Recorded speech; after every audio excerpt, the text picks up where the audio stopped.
दोस्तों, आज दुनिया की नजरें पाकिस्तान के इस्लामाबाद पर थी, जहां कूटनीति का एक नया चैप्टर शुरू होने वाला था। ट्रंप ने अपने सबसे भरोसेमंद नेगोशिएटर्स जैरेड कुशनर और स्टीव विटकॉफ को वहां भेजने का ऐलान किया था। लेकिन दोस्तों, पर्दा गिरने से पहले ही खेल खत्म हो गया। ट्रंप ने ये ट्रिप लास्ट मिनट पर कैंसिल कर दी। उनका लॉजिक बिल्कुल साफ है, अमेरिका के पास सारे कार्ड्स हैं, नेवल ब्लॉकेड, इकोनॉमिक सैंक्शंस, इसलिए ईरान के पीछे भागने की जरूरत नहीं है। ट्रंप ने एक तरह से ईरान और पाकिस्तान दोनों का तिरस्कार कर दिया है। नमस्कार दोस्तों, मैं हूं आशीष राज, स्वागत है आज की इस नए वीडियो में। Let's bring you some breaking news, and the US President Donald Trump has just posted on social media on his Truth Social account saying, I just cancelled the trip of my representatives going. सबसे पहले context समझते हैं। पाकिस्तान इस पूरे विवाद में mediator बना हुआ था। ट्रंप ने अपने दो सबसे भरोसेमंद नेगोशिएटर्स जैरेड कुशनर और स्टीव विटकॉफ को इस्लामाबाद भेजने का फैसला किया था ताकि वो ईरान के साथ बैकडोर डील कर सके। बट खेल यहाँ पलट गया। ईरान के विदेश मंत्री अब्बास अराक्ची इस्लामाबाद तो पहुंचे। उन्होंने पाकिस्तान के आर्मी चीफ आसिफ मुनीर और पीएम शहबाज शरीफ से मुलाकात भी की, लेकिन उन्होंने एक कड़ी शर्त रखी, हम अमेरिका से डायरेक्ट बात नहीं करेंगे। दोस्तों, अराक्ची ने इतनी जल्दी दिखाई कि वो अमेरिकी डेलीगेशन के पहुंचने से पहले ही इस्लामाबाद से फ्लाई आउट कर गए, यानी उन्होंने टेबल पर बैठने से पहले ही इनकार कर दिया। अब आप मुझसे सवाल करोगे, ट्रंप का we have all the cards कहने का असली मतलब क्या है और ईरान ने डायरेक्ट टॉक से इनकार क्यों किया? देखो, इसे कहते हैं मैक्सिमम लेवरेज। ट्रंप का मानना है कि उनका ग्लोबल ब्लॉकेड ईरान का दम घोट रहा है। उन्हें लगता है कि अमेरिका को बातचीत की ज़रूरत नहीं है, बल्कि ईरान को है। कार्ड्स का मतलब है यूएस नेवी का कंट्रोल, इकोनॉमिक सैंक्शंस और इंटरनेशनल प्रेशर। ट्रंप कह रहे हैं कि जब तुम्हारे पास पैसे और तेल खत्म हो जाएंगे तब तुम खुद हमें कॉल करोगे। ईरान के लिए उनकी सेल्फ रिस्पेक्ट का सवाल है। उनका कहना है कि जब तक अमेरिका ब्लॉकेड नहीं हटाता और 2015 की न्यूक्लियर डील पर वापस नहीं आता, तब तक फेस टू फेस बातचीत नहीं होगी। ईरान नहीं चाहता कि दुनिया को लगे कि वो ट्रंप के प्रेशर में झुक गया है। देखो, यहाँ दो चीज समझने वाली बात है। क्या पाकिस्तान की मीडिएशन पूरी तरह फेल हो गई है और जैरेड कुशनर के ना जाने से क्या नुकसान हुआ? देखो, फिलहाल तो ऐसा लग रहा है कि पाकिस्तान ने इस मीटिंग के लिए बहुत मेहनत की थी ताकि वो यूएस और ईरान दोनों के करीब आ सके, लेकिन दोनों साइड के हार्ड स्टैंस ने पाकिस्तान को एक ऑकवर्ड पोजीशन में डाल दिया है। पाकिस्तान के लिए एक डिप्लोमेटिक एम्बेरसमेंट है। जैरेड कुशनर को द मास्टर डील मेकर माना जाता है। अगर वो अराक्ची से मिलते तो शायद कोई इंसेंटिव ऑफर कर सकते थे। उनके ना जाने का मतलब है कि अब डिप्लोमेसी का दरवाजा लगभग बंद हो गया है और अब सिर्फ मिलिट्री एक्शन या ब्लॉकेड ही रास्ता बचा है। और दोस्तों देखिए, यहाँ एक बहुत बड़ा कॉन्ट्रास्ट है। जहाँ एक तरफ ईरान के साथ बातचीत टूट गई है, वहीं दूसरी तरफ ट्रंप ने इजराइल और लेबनान के बीच में 10 दिन का सीज फायर को 3 हफ्ते के लिए बढ़ा दिया है। अब ये सीज फायर 17 मई 2026 तक चलेगा।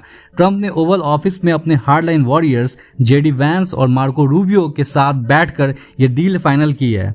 Point to be noted, Lebanon में ये शांति बढ़ रही है, लेकिन ईरान के साथ युद्ध अभी भी एक अनिश्चित मोड़ पर खड़ा है। आखिर ट्रंप लेबनान को क्यों शांत कर रहे हैं जबकि ईरान पर दबाव बढ़ा रहे हैं? इसके पीछे गहरी मिलिट्री स्ट्रैटेजी है। और ट्रंप ने लेबनान में सीज फायर क्यों बढ़ाया? इसे कहते हैं आइसोलेटिंग द टारगेट। लेबनान में सीज फायर बढ़ाने का मतलब है हिजबुल्लाह को फ्रंट लाइन से हटा देना। ट्रंप चाहते हैं कि इजराइल की उत्तरी फ्रंट शांत रहे ताकि सारा ध्यान और मिलिट्री रिसोर्सेज सिर्फ ईरान पर फोकस किया जा सके। अगर लेबनान शांत है तो ईरान अपने सबसे बड़े प्रॉक्सी हिजबुल्लाह का इस्तेमाल यूएस और इजराइल के खिलाफ नहीं कर पाएगा। मार्को रूबियो और जेडी वैंस दोनों ईरान हॉक्स माने जाते हैं। उनका लेबनान डील फाइनल करना यह दिखाता है कि यूएस अब मिडिल ईस्ट में सिलेक्टिव पीस चाहता है, यानी दोस्तों से दोस्ती और दुश्मन के लिए नो मर्सी। ये टीम दिखाना चाहती है कि उनके पास शांति करवाने की ताकत है, लेकिन वो ईरान को कोई इजी एग्जिट नहीं देंगे। अब आप मुझसे सवाल करोगे, लेबनान सक्सेस से ईरान पर दबाव बढ़ेगा? बिल्कुल। ईरान हमेशा लेबनान और गाजा को एक शील्ड की तरह यूज करता है। जब यूएस ने लेबनान में सीज फायर एक्सटेंड करवा दिया तो ईरान की वो शील्ड कमजोर हो गई। अब ईरान को लग रहा है कि वो अकेला पड़ रहा है। ट्रंप का मैसेज साफ है, दुनिया शांत हो सकती है, लेकिन जब तक तुम मेरी शर्तें नहीं मानते तुम्हारा युद्ध जारी रहेगा। अब बात करते हैं ग्राउंड रियलिटी की। डिफेंस सेक्रेटरी पीट हेगसेट का दावा है कि अमेरिका का नेवल ब्लॉकेड अब ग्लोबल हो चुका है।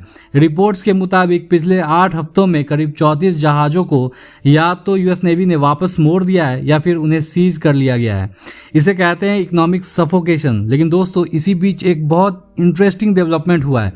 ईरान ने संघर्ष शुरू होने के बाद पहली बार तेहरान एयरपोर्ट से कॉमर्शियल उड़ानें बहाल कर दी हैं।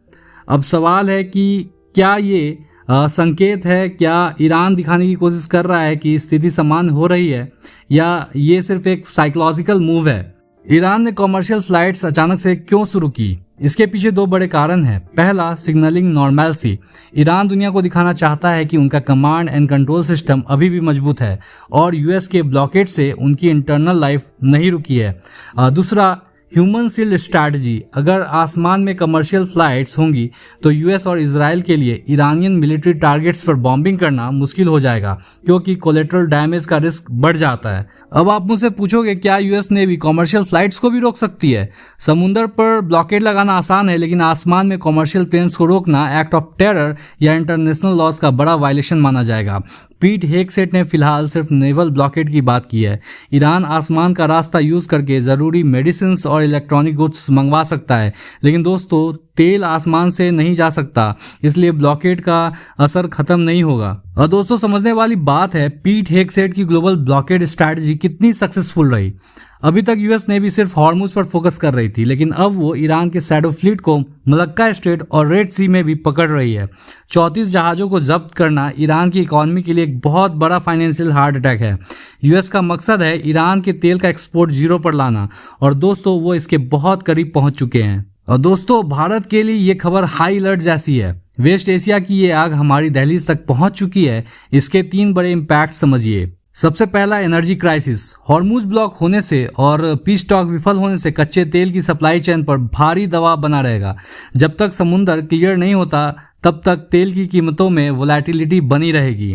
दूसरा, इंडियन सेलर्स की सिक्योरिटी। एक बड़ी खुशी की बात यह है कि हमारा एक भारतीय नाविक, जिसे ईरान ने हिरासत में लिया था, उसे रिहा कर दिया गया है। लेकिन दोस्तों, सवाल अभी भी बड़ा है, क्या बाकी जहाज और उन पर सवार हमारे लोग किल जोन में सुरक्षित हैं?